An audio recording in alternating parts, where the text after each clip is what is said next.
Why we should manage health and safety.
Element 1.1, Morals and belief. Introduction to key terms. Health. Health is absence of disease or ill health, and safety is absence of risk or serious personal injury. So, by health being, who will be a healthy person? A healthy person will be the one who is enjoying health without any disease. He doesn't have any ill health. He doesn't have any psychological, biological, or chemical effect on his body, and he is totally alright. So that will health and safety. So what is meaning of safety? Safety is from being safe. So how can we be safe? Definitely we can be safe if we are not facing any type of risk or serious personal injury. So its definition is absence of risk of serious personal injury. Welfare. What is welfare? So in health and safety in an organization, welfare means access to basic facilities. Like if a person has access to basic facilities, basic commodities like restroom, washrooms, after that rest areas, drinking water, access to clean air, and independence of movement, that is welfare. Definitely food, water, another like welfare means everything that a worker requires to properly do his work, and according to that he will live a proper life. After that, the moral reason for managing health and safety. Global statistics from International Labour Organization ILO Safeguard Program. It says that over 350,000 work-related fatal accidents happen each year. 350,000 work-related fatal accidents each year. So they are fatal accidents in which the probability of death, serious major injuries, or major accidents, dangerous occurrences are most probably. Second point is 2.7 million work-related fatalities each year. 2.7 million, like 27 lakh work-related fatalities. In these fatalities, it could include dangerous, crane, major injury, body parts loss, and death. And 2.4 million fatalities from occupational diseases.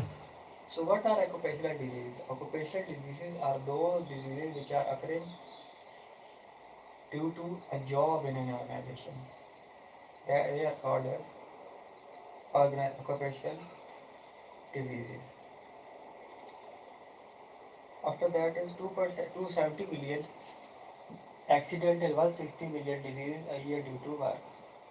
So the total number of accidents, including small accident, major, minor accident, they are total in number of 270 million. Like it means 2 crore 70 lakh accidents each year, and 170 million diseases a year due to work. So it is a huge amount of disease and number of work. So basically 4% of GDP of global or the world. Simply say that 4% of global GDP is lost because of health and safety problems. Definitely, if a person is injured, then it needs to be taken care of, like hospitalization and that stuff. If a person is dead, definitely his insurance will be given, and the loss of his relatives or being loss of precious life, that can't be even countable. That is not even measurable. And the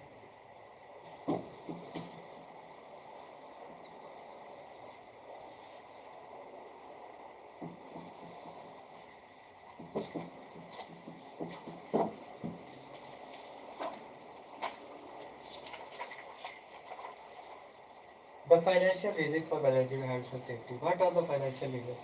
So definitely the financial reasons. If an accident happens in a site, then it will definitely cause money to the organization in form of compensation to worker, in form of sickness leave, paid sickness leaves, or in form of insurance claims and that stuff. So it will definitely cause money. It can be even loss of material, loss of equipment, loss of structures, resources, etc. So on the basis of all these situations, the accident in terms of money are distributed into two forms. Number one is direct, and the second is indirect cost. There are two types of cost: direct cost and indirect cost. Direct cost is variable cost arising directly from accidents. So direct cost is basically variable. Like for example, if in a place there were 10 machines and each machine cost 1 lakh rupee and all these are lost, then we can calculate that 10 lakh rupees has been lost. So they are variable. And indirect costs are they arise as a consequence of event but they are not directly involved in it. And definitely they have arisen and they are a consequence of an accident or event, but they do not involve money directly. Like if constant accidents are happening on the site, then its reputation will be lost. It will cost the organization losses in terms of reputation because most customer will not come, most customer will not trust on this organization, and the investors will not invest in that company and that stuff. It will lose its market, so it is also a loss for the company. Other measurable, unmeasurable costs are type like loss of skillful employee. If an employee is lost on a site, if he is there, then we can't cost that how we cannot measure how much money the organization has lost in terms of that trained and competent employee. But definitely it is a big loss which can't be counted in a year. Now there are two types of cost: insured cost and uninsured cost. Insured costs are basically those costs which can be claimed by a insurance company, and it includes loss due to fire, work injury, death, and medical costs. These are the costs that are insured, and if an accident happens, or if a thing is lost, if a damage occurs, then these costs will be assured and provided by the insurance company. Only 80% of costs are provided, the remaining 20% of the costs are not insured. They must also be provided by the organization. Number two is uninsured costs. Uninsured costs are those costs which are which cannot be claimed in case of an accident from the insurance company. So these can be loss of raw material due to accident. Like for example, how would we tell that? Because companies production rate, its rate of import, its rate of export, its rate of buying and purchasing or selling, it changes with different situations. Like in accordance with the market, if there is more demand of a product, then it must have more storage for raw material. But it will change continuously. A company cannot have fixed order like a company will have one order on one day, two order one order on second day. Not a fixed number, it changes in accordance with the demand and chain supply chain. So that's why raw material is not a fixed quantity that must be present on a site, so it is not an insured cost. Sick pay is not insured cost because it cannot be measured that how many people will be sick from that site or organization because it depends on many conditions and it can vary time to time with situation, so that cannot be measured, so that's why it is not insured as well. Equipment repairs because they are constantly in motion, so it is difficult to identify when they will be out of maintenance or when they will be out of order and they will require repairings. So that's why it is also an uninsured loss. After that is lost material. Definitely it is a same part of loss of raw material. So it is the same thing as loss of raw material. Element 1.2, regulating health and safety. So what does regulating mean? Regulating means monitoring or regulation or inspection, supervision by a country's enforcement action agencies. So what are the legal reasons for managing workplace health and safety? So most countries have workplace health and safety laws. Failure to achieve legal minimum standard can lead to prosecution. As because most countries have health and safety laws, so if anybody is not complying with those laws, definitely enforcement action will be taken against those persons and they will face consequences. Fail to achieve legal standards can lead to prosecution. Definitely it can lead to prosecution. The laws can be, a country's health and safety laws can be built on its own structure by its own legislator and legislation and enforcement agencies, or it can also take the ILO as its framework and introduce it into its law. So what is ILO? ILO is basically International Labour Organization. So as described from labor, it is relevant to workplace. It is relevant to the right of worker. It is relevant to the obligations of employers. It is basically an agency of United Nations which deals with labor rights, workplace conditions, employers' obligations, and that stuff. So ILO has most countries as subscribers sets international standard for health and safety by producing conventions and recommendation. It sets standards internationally that are accepted by most countries, but they will not be considered as law unless they are not been introduced into the legal framework of the country. So basically, conventions are creating binding obligations or policies to implement their provisions. No legal authority is unless ratified by the member state. It includes all legal structure. Conventions are basically like in law we have sections, articles, subsections. So same wise ILO has conventions and recommendation. So convention is the superior form and recommendation are part of convention. So basically convention, what does convention create? Convention are basically laws. They are basically sections. They create binding obligations or policies to regard their provisions. No legal authority unless satisfied ratified by member state. I have told you earlier. Recommendation provide guidance on policy, legislation, and practices. Basically, in short words, recommendation is the next step of convention. It is basically the explanation of convention. So regulation adopted by ILO. The ILO has adopted regulations like Occupational Safety and Health Convention C155. It is a goal-setting policy for companies and nations. After that, we have occupational safety and health.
So after that, Article 16 of C155 basically describes the employer's responsibility. It identifies obligations placed on employer. It ensures that the workplace and equipment, machinery and work processes are safe and without risk to health. After that, Article 16 of C155 ensures that chemical, physical and biological substances and agents are without risk to health and safety when protective measures have been taken. Definitely it ensures that the chemical processes, because most organizations follow chemical processes to manage chemicals, it use biological products, byproducts and that stuff to make its product, because everything can't be made out of plastic. So chemicals are used, physical processes like what does physical processes mean? Like we are extracting raw iron from earth and we are just heating it and processing it. So it is an example of physical substance, physical process. After that is provide adequate protective clothing and equipment to prevent risks of accidents or adverse effect. Definitely, if a person is handling chemical in lab, then it is required that he must wear proper chemical protection suit. If he is dealing with biological agents, then he must wear proper suiting so that he will be saved from that virus or that product that is being used in laboratory or in production line. So definitely protection is required. Also, he must wear equipment. Like if you are dealing with harmful chemical substances, then how could a worker work with harmful chemical substance without protecting himself, without wearing equipment? Definitely, if he is not given proper equipment, then he can suffer from illnesses, work-related diseases, and so on. Even accidents and injuries and even death, eventually death. After that is employer's responsibility. So what is employer responsibility? Everybody is responsible for health and safety. In an organization, everyone is responsible. We can't say that a single person is not responsible. Everybody is responsible. Workers are responsible, management is responsible, employer is responsible, organization is responsible. Everybody who is present on site is responsible, but most responsibility lies with the employer, because as he is the one who is taking benefit from the workers, as he is one who is earning money, and he is the one who has hired those people, his workers, to come on job and do work for him. So definitely most of responsibility lies with the employer. So what does the employer must provide? The employer must provide safe place of work. He must provide safe plant and equipment. He must provide safe system of work, training, supervision, and competency of staff. So all these things must ensure, like a workplace must be safe, the plant and equipment must be safe. He must use safe system of work like safe procedures like PTW system, risk assessments and that stuff, other statements. After that, proper training, supervision and competency of staff must be ensured by employer. The employer is possible to train worker. If he is hiring a person who is not skilled, then he will not ask him that I am giving you salary, you must somehow complete your job. And if somehow anyhow that happens, then definitely the worker will be injured and the employer will be responsible. As a worker doesn't know how to operate a work machine if he is not given training. Employer responsibility.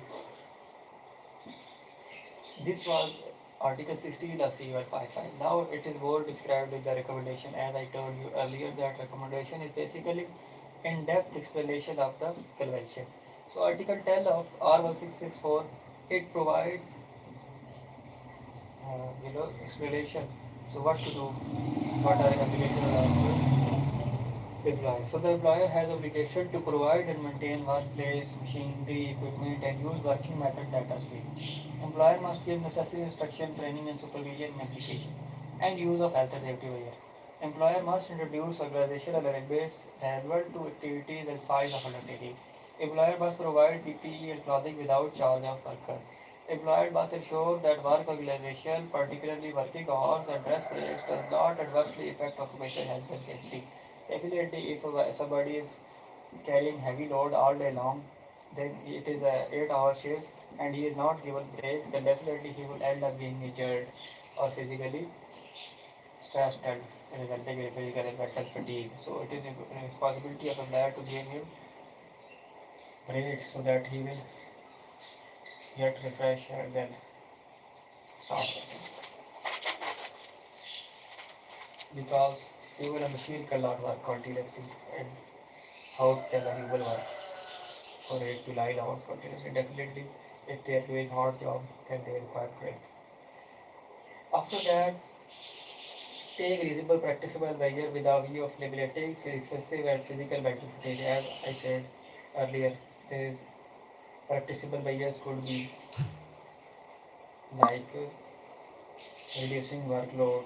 If everybody is required to carry 5 50 kgs on their 50 kgs in a storage machine, then the storage area, then the employer must reduce it to 20 kgs so that everybody can lift the weight easily. So it will reduce mental and physical fatigue as well. After that, we can provide them machines.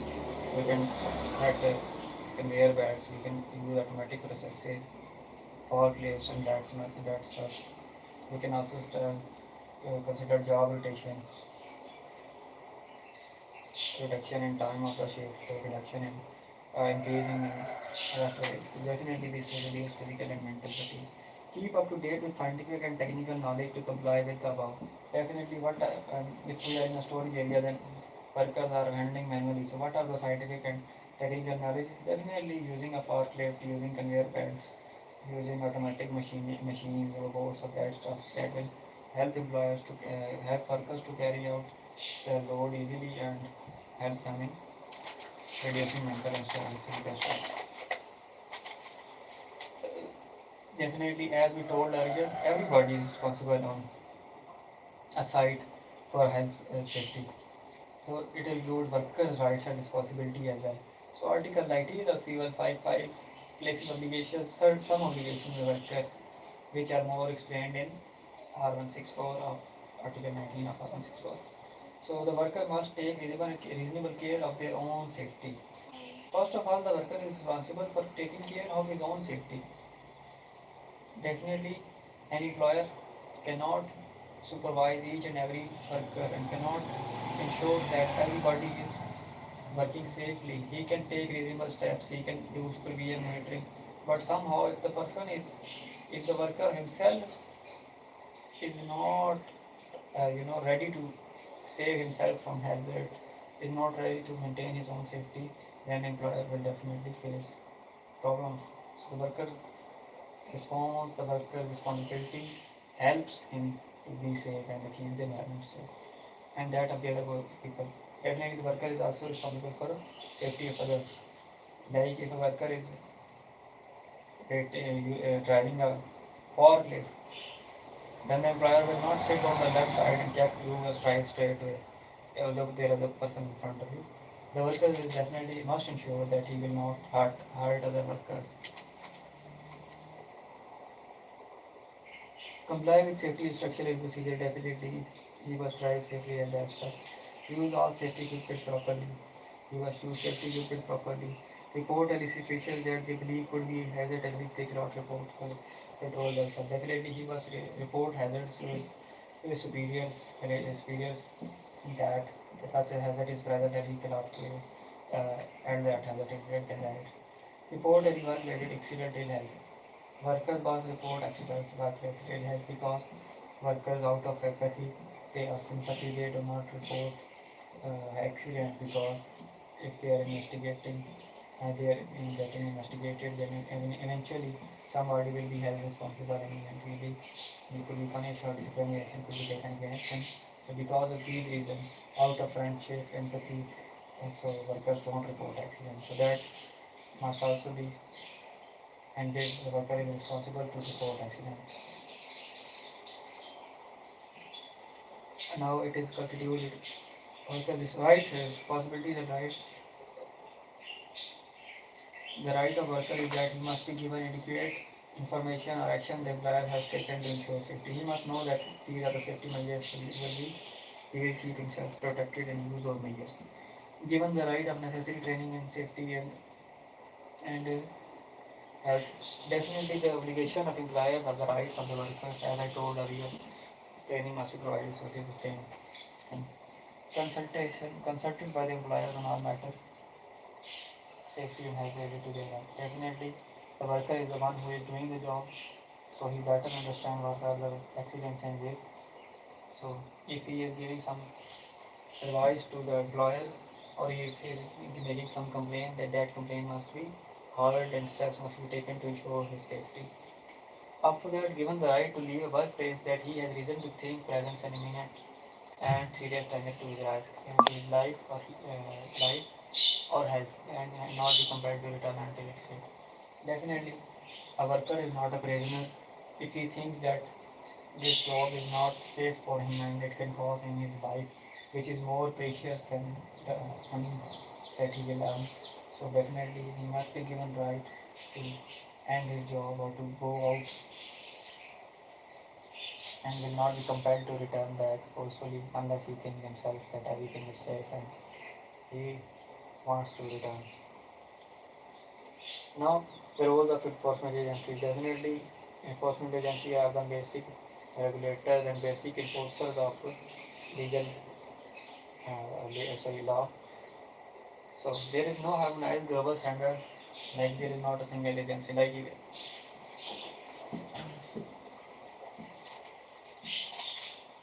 every country has its own police, fire safety department, health and safety departments who ensure enforcement actions. It is not specific to country. Police can also be sometimes serve as enforcement health and safety law in some countries. After that, what are the consequences of non-compliance? If there are consequences of non-compliance, if there are uh, non-compliances from the employer, then definitely it will come with some consequences. The employer can face enforcement actions. Definitely, he must be required to do improvement or prohibition of doing certain works. And until employment, the work is stopped to ensure that everybody is safe on site. After that is prosecution. Prosecution basically means organization can be fined or the person who is held responsible after investigation must be imprisoned or fined. So that is prosecution.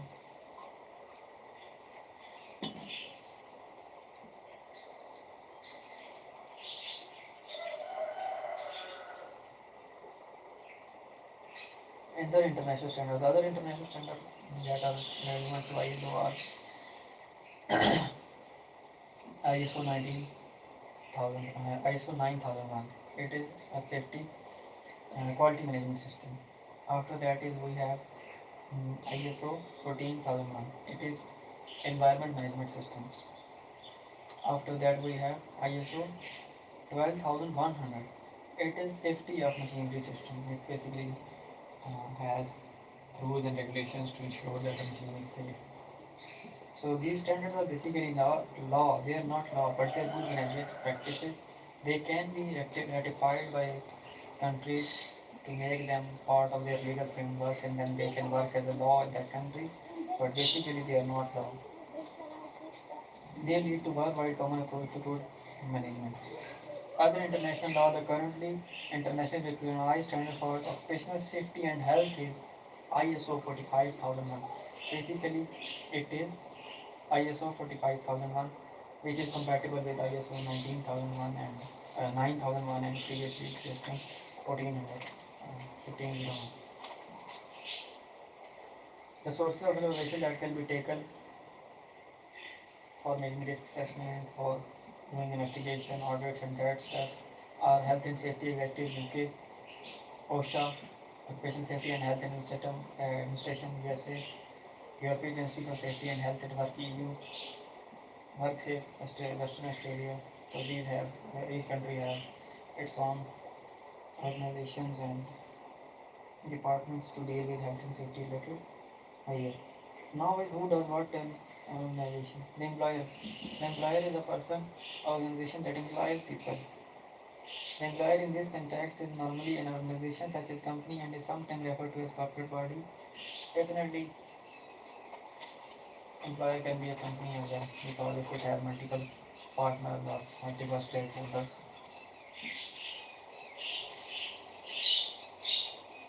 The employer responsibility of ensuring that workplace is safe and free of health risk rests with the employer. After that, like we have noted earlier in ILO Convention C1558 and ILO Recommendation R164.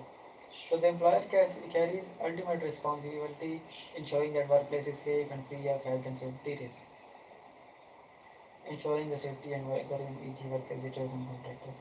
So basically, each company has its organizational structure which include directors, senior managers. So basically, the directors and top management, basically senior management, they give organization its direction. They set priorities. They allocate resources and appoint competent person. They allocate responsibilities like they hire people. They give responsibilities to people to carry out certain tasks, and they are basically are responsible for ensuring that all legal requirements are met. So director and senior managers can have enormous influence over their organization and its priorities. The way they are perceived by the lower and the management hierarchy is very important. They must demonstrate clear commitment and leadership with regard to health and safety. The directors and the managers must, like if a senior is not doing, like we have, like for example in a family, if a father is not doing his job properly, if the father is uh, bragging signals every day, then what will his son perceive? He will see that, okay, my father is doing this wrong, then this it is not wrong, it is a common thing. I can also do it wrong. But if his father was following traffic rules and he is also guiding his son to not to break rules, then definitely it will have a positive impact on the personality of his son. This is also referred as peer group pressure. So, in order to create a health and safe environment in a society, in an organization, other than making decisions, other than providing resources and that stuff, the senior management has also responsibility to ensure health and safety. Like if the director is visiting a site, construction site, and he is not wearing personal protection equipment, then all the workers and lower management will think that it is not necessary because our senior is not wearing and are wearing that. Our seniors are not keeping in mind health and safety. So why do us? So it is a negative culture as well, and peer group pressure is exactly. So basically, middle manager and supervisors are involved in day-to-day operation running of organization. So are responsible for health and safety standard within operation under their control. They are responsible for of their control. Now we have the shared responsibility of joint occupier of premises. Basically, joint occupiers mean multiple contractor at same site, multiple workers at same site, working parallelly or working that could result in contradiction or result in accident. So basically, they are joint occupiers. So they have responsibilities given in Article 17 and C155 and article recommendation number 11 of Article for R164. So employer and shared responsibility should communicate to develop appropriate health and safety standards and appropriate policies and procedures. They must communicate with each other. They must tell with each other that we are doing that thing, that it has such impacts, and you must keep in mind those impacts, or it can affect your work. So they must, decide. I will do this in that time. You must stop your work. After that, I will stop, and you can continue your work. So which will result in eventually safety of both people. Like for example, there is running construction work happening on a site, and somebody is doing electrical work. And to do electrical work, he has to close all the electricity to ensure that he is doing or his workers are doing their jobs safely. And out of nowhere, the drilling company or the workers using machinery, electrical machinery, they came and on the electricity to do their work. Then all those who are working with electricity, they will all be face critical injuries or even death. So that is a big problem. So this is how it works. So it may include sharing of procedure, fire and emergency response, sharing of risk assessment, joint management committee meetings.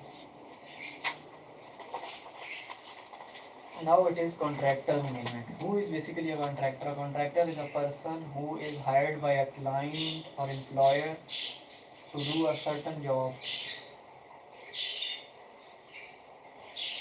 So basically, as if a client can be held responsible for injury caused by contractor working for the client, then it must be the client's own best interest to ensure that contractor do not endanger worker or others or even cause accident. Because at the end, all the responsibility is on the employer. So contractor basically is also a worker for the employer, as he is being hired. He is an employee.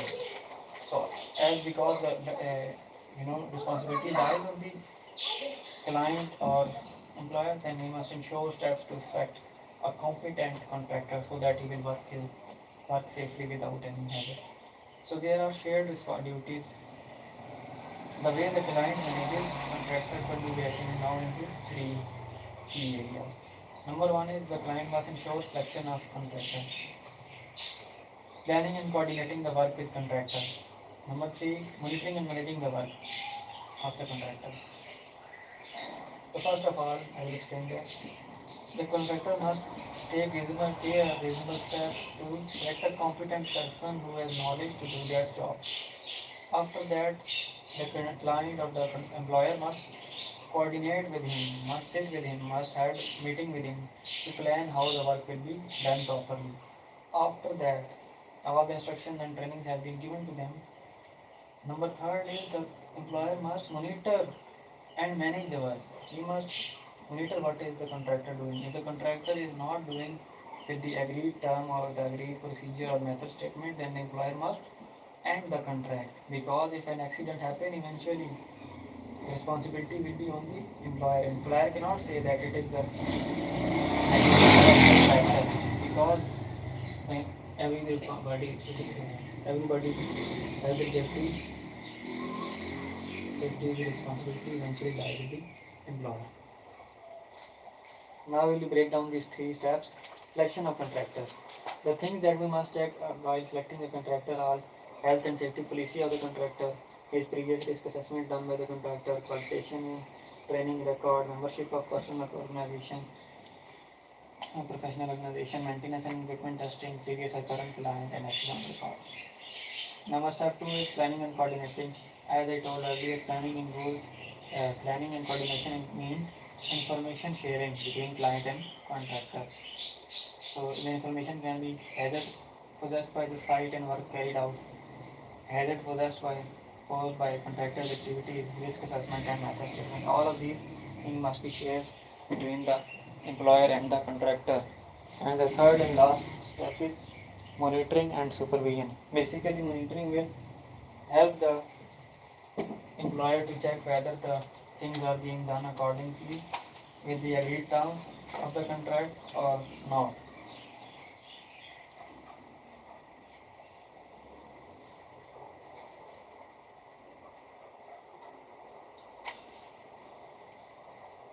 After that, we have monitoring must client must monitoring. I will explain monitoring a little bit more. Monitoring, the client must monitor the work to ensure safety. He must first monitor that stuff. After that, he must, if the client thinks that the contractor is not working properly, then he must end the contract if it involves unsafe practices. And auditing against our method statement is a good exact technique.